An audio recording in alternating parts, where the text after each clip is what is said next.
But as I call it going down Merriment Lane. You know, I love nostalgia. I've always liked it. And I think it might be a generational thing because World War II was such a startling thing. Well, look, then Vietnam. Everybody has Right. their war. Everybody's got a favorite war.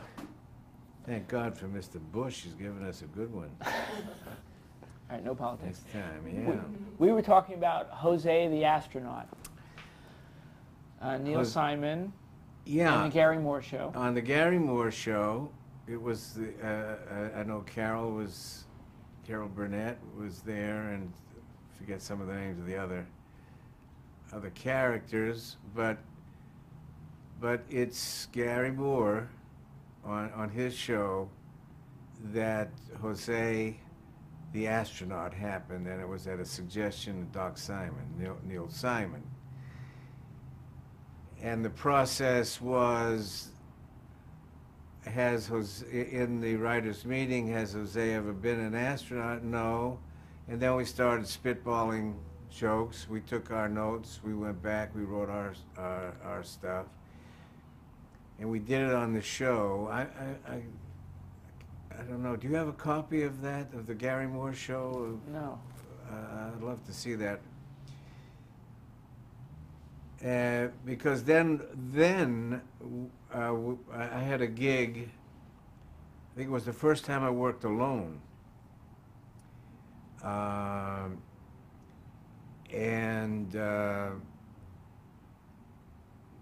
was the Hungry Eye, and we recorded. And Mickey recorded my act, and out of that came this double stand-up with Hinckley playing straight for Jose the astronaut.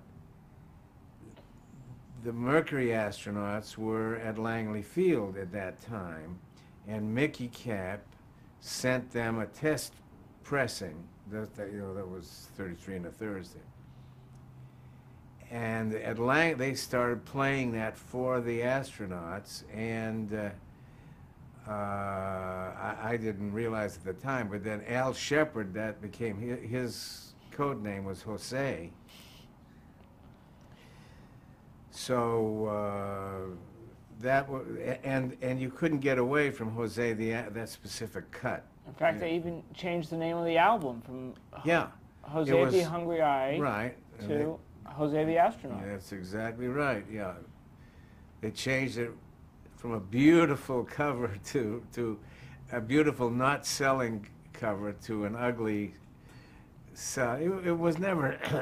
I never had like a huge album sales thing like Newhart or Berman or Nichols and May had, but I made some money. But the big thing, it changed my life. I became very, very close. I became the mascot Jose, to the astronauts, tell us the about Mercury astronauts. Jose. Tell us about your uniform. It's very uncomfortable.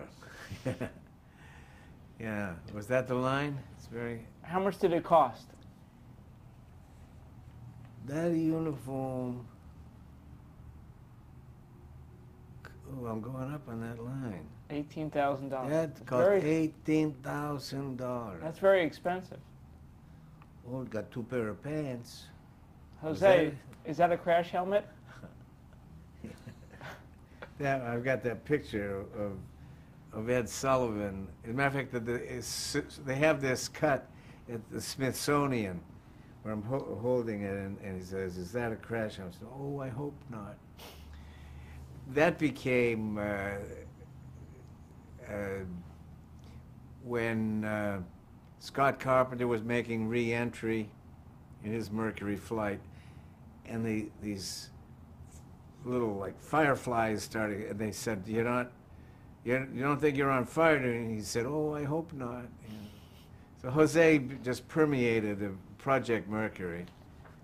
You say that's probably one of your proudest moments, is being recognized in that way by the astronauts. Oh yeah, I can't. I can't think of anything. It was such a huge thing. These guys were considered as knights. They had no genitalia. You know, I mean, they were just absolute pure. Hence, 8418 Franklin Avenue, my house, that became like a refuge. It was not a hanky-panky refuge, but a place where they could hang out. And people like Baron Hilton would call me to see if he could get to meet an astronaut. It was terrific. I became their for the first 7, and also some Buzz Aldrin and Neil and John Young, and the second generation also that became close. And it was a lovely, familial, kind of good luck charm thing. And they made you an honorary astronaut, aren't you? An honorary astronaut? Yeah, well, I'm on the advisory board of the Astronaut Scholarship Fund, which I just saw just a few months ago in West Palm Beach. Scotty and Patty Carpenter were there, Jenny Matz, and the Matz family came to see the show. John and Annie Glenn and all of the first 2 generations were very much extended family, you know. I guess you had the right stuff. I had something, yeah. But it wasn't just astronauts who loved Jose. Everyone did. I mean, the entire country just loved his character. Yeah. And then, I guess, was it Danny Thomas who decided to give flesh and blood to this character? Yeah, actually, Lou Edelman had been a producer of the big silver screen, and he was the one that thought that this vaudeville character could become flesh and blood, and suggested that we test it on the Danny Thomas show, Make Room for Daddy, and that he would be the elevator operator. And those episodes, I forget how many I did, maybe 6 or 7. How many did I do? About a half a dozen. Yeah. I was at Cal Neva with, oh Lord, this Frank Sinatra's girlfriend. It was the singer, the dancer. Oh, forgive me, she's such a sweet lady. Anyway, I was up there performing. Mace Neufeld was up there with me, and the phone rang, and it's Sheldon Leonard. I said, Bill, I've got some pretty good news. Without a pilot, simply by virtue of what you've done on Make Room for Daddy, NBC has offered us 39 weeks without, I mean, unheard of. Can you imagine that today? That was the order.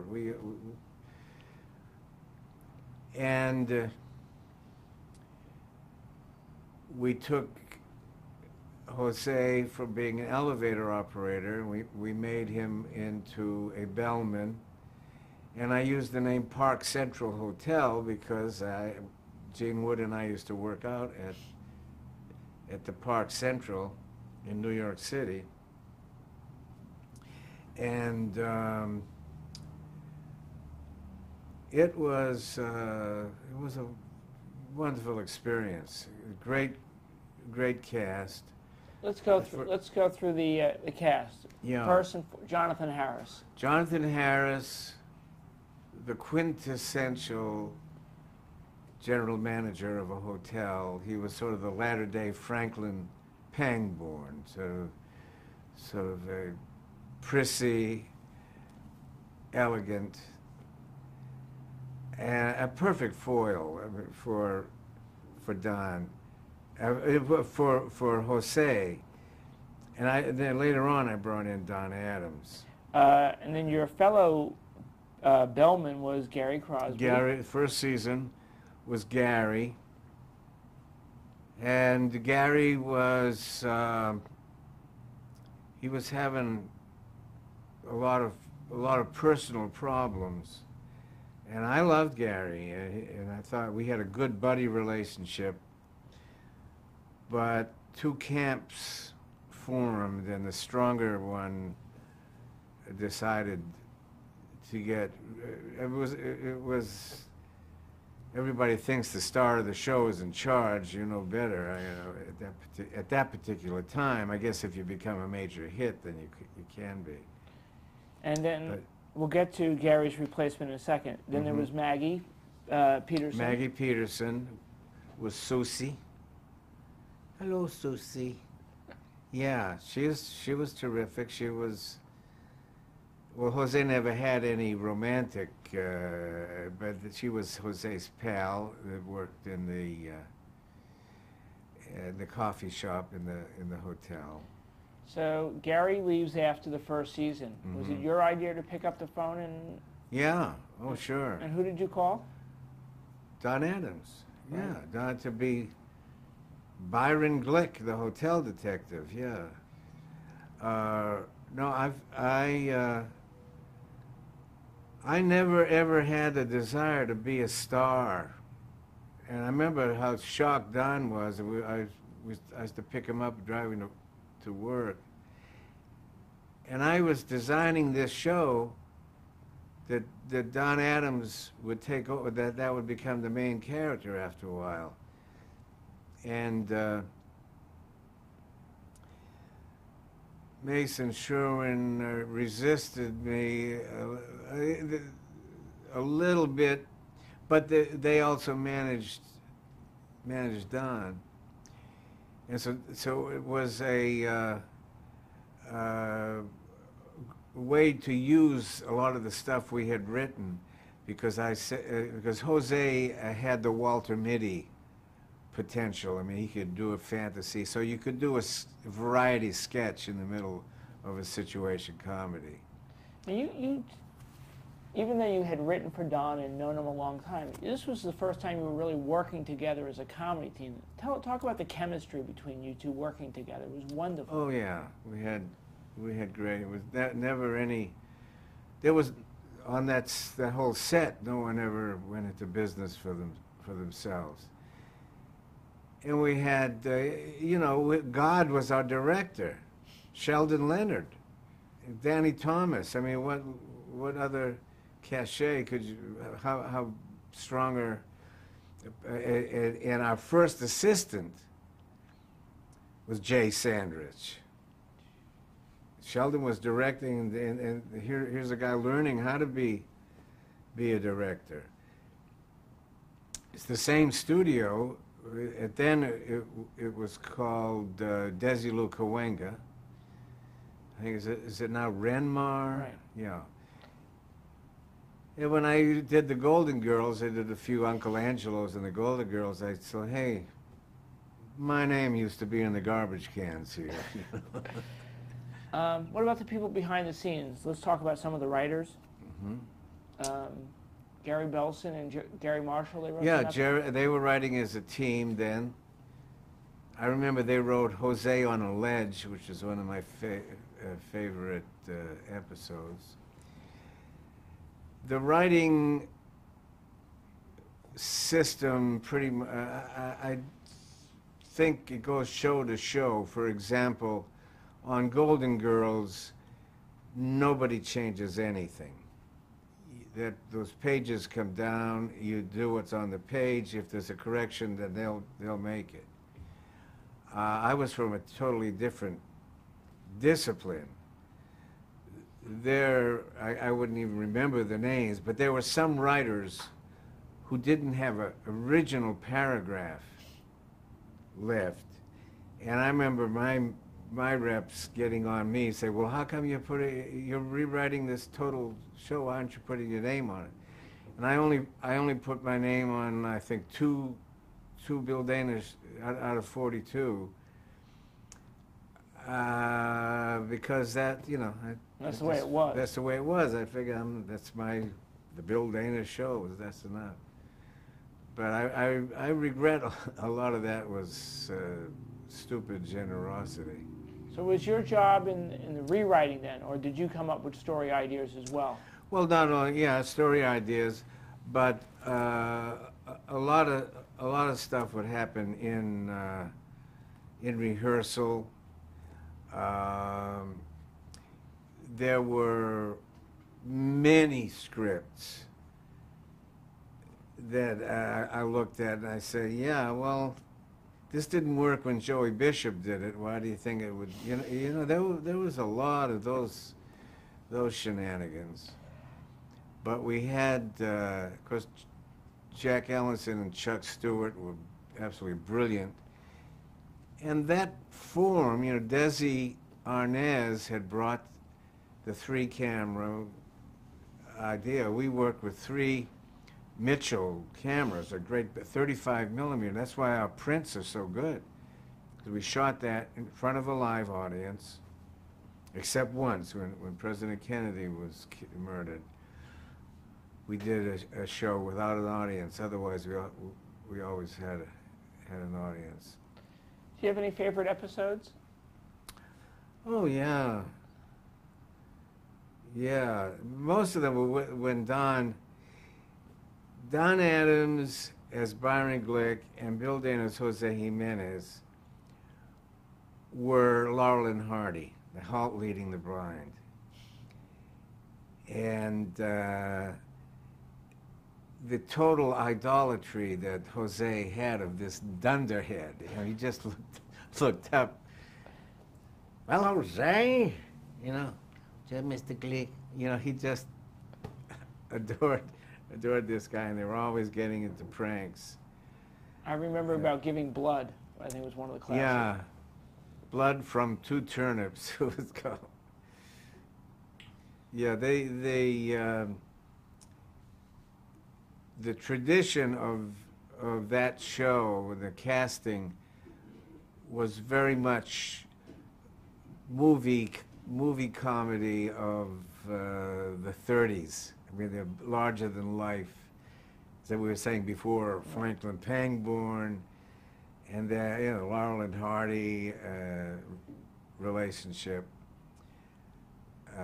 was good. Now, was Byron Glick fair to say, the forerunner of Maxwell Smart? Yeah, well, I think so. They took that character and put him in the James Bond business, you know. But you know, it's the Lake Schmuck joke. I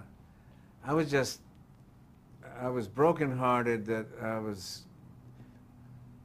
the show was going to be canceled, but I was delighted that Get Smart was happening. They took Irving became its musical director. He wrote dun, da, da, da, he wrote that whole score.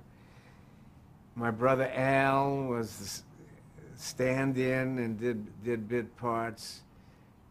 So I felt a part of Get Smart, although I had nothing to do with it business-wise. There are a lot of things. I would have changed a lot of. I would have gotten a piece of the action if I knew then what I knew now. Because Don was using "Would You Believe" as Byron Glick. Many of those. Yeah, there was a lot of stuff that was attributed. The catchphrases, especially, that were already established. Now, I had heard that on the Bill Dana show. That Danny and Sheldon did not like the voice of Byron Glick. Was it both of them? Or at least Sheldon. I think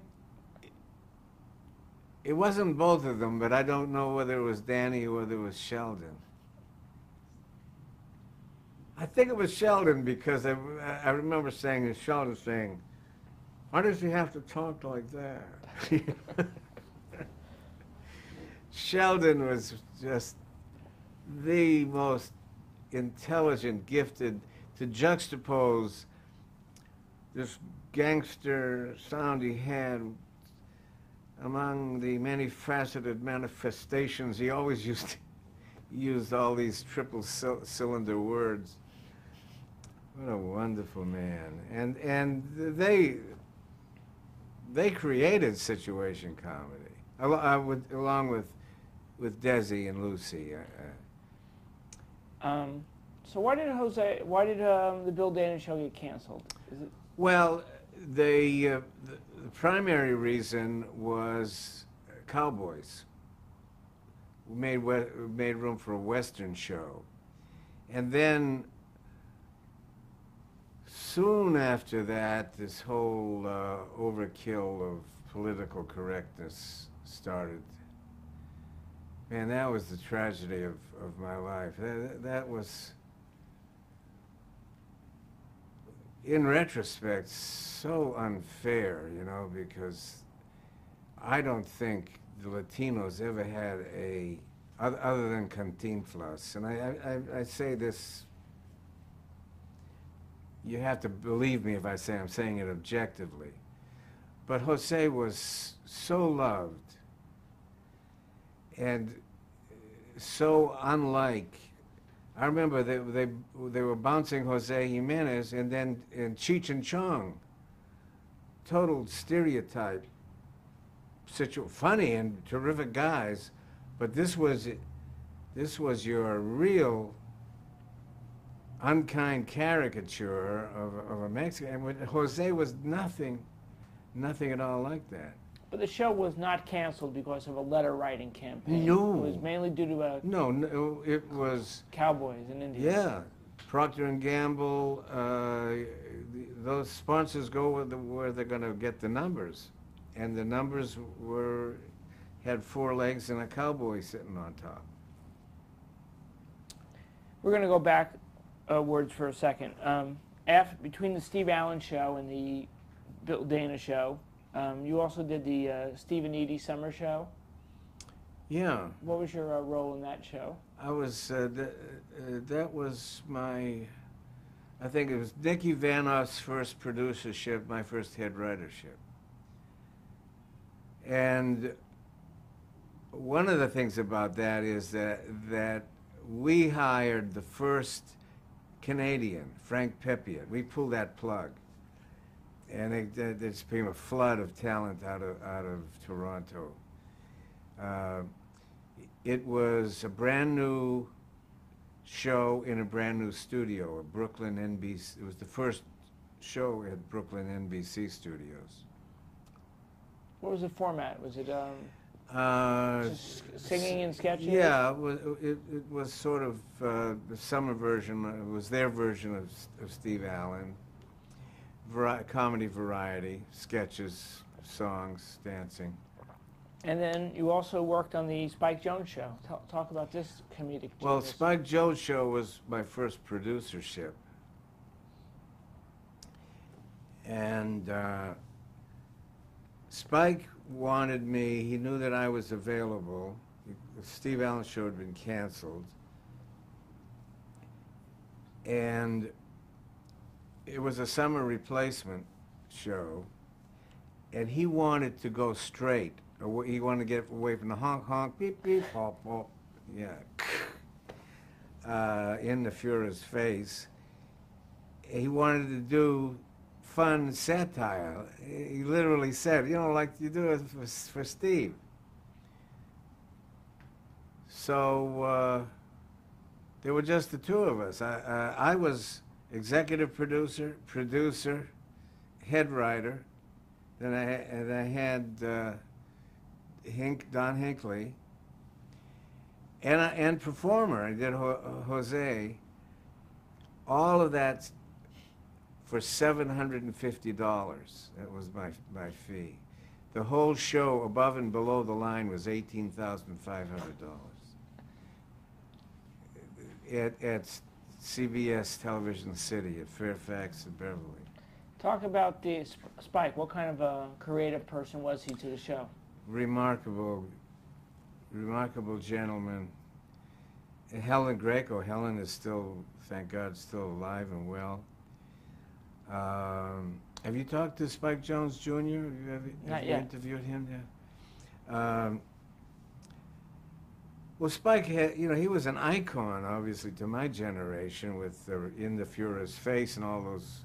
It's funny, having watched an interview with Weird Al Yankovic. I mean, he was the forebearer of that kind of parodying and fun, having fun with music, but based on absolutely brilliant musicianship. I mean, all of Spike Jones had the best studio musicians, They were good. Another writing, producing job you did, and we're going now forward, is the Milton Berle Show, Yeah. which is kind of. Are we changing? Just changing this one to. Oh. Yeah. We got about 8 minutes. Okay. Oh. We stop for 1 second. Yeah. Can you go outside, Sean? Yep. I was gonna. I just It's wrote it's there, kind of weird one though. of you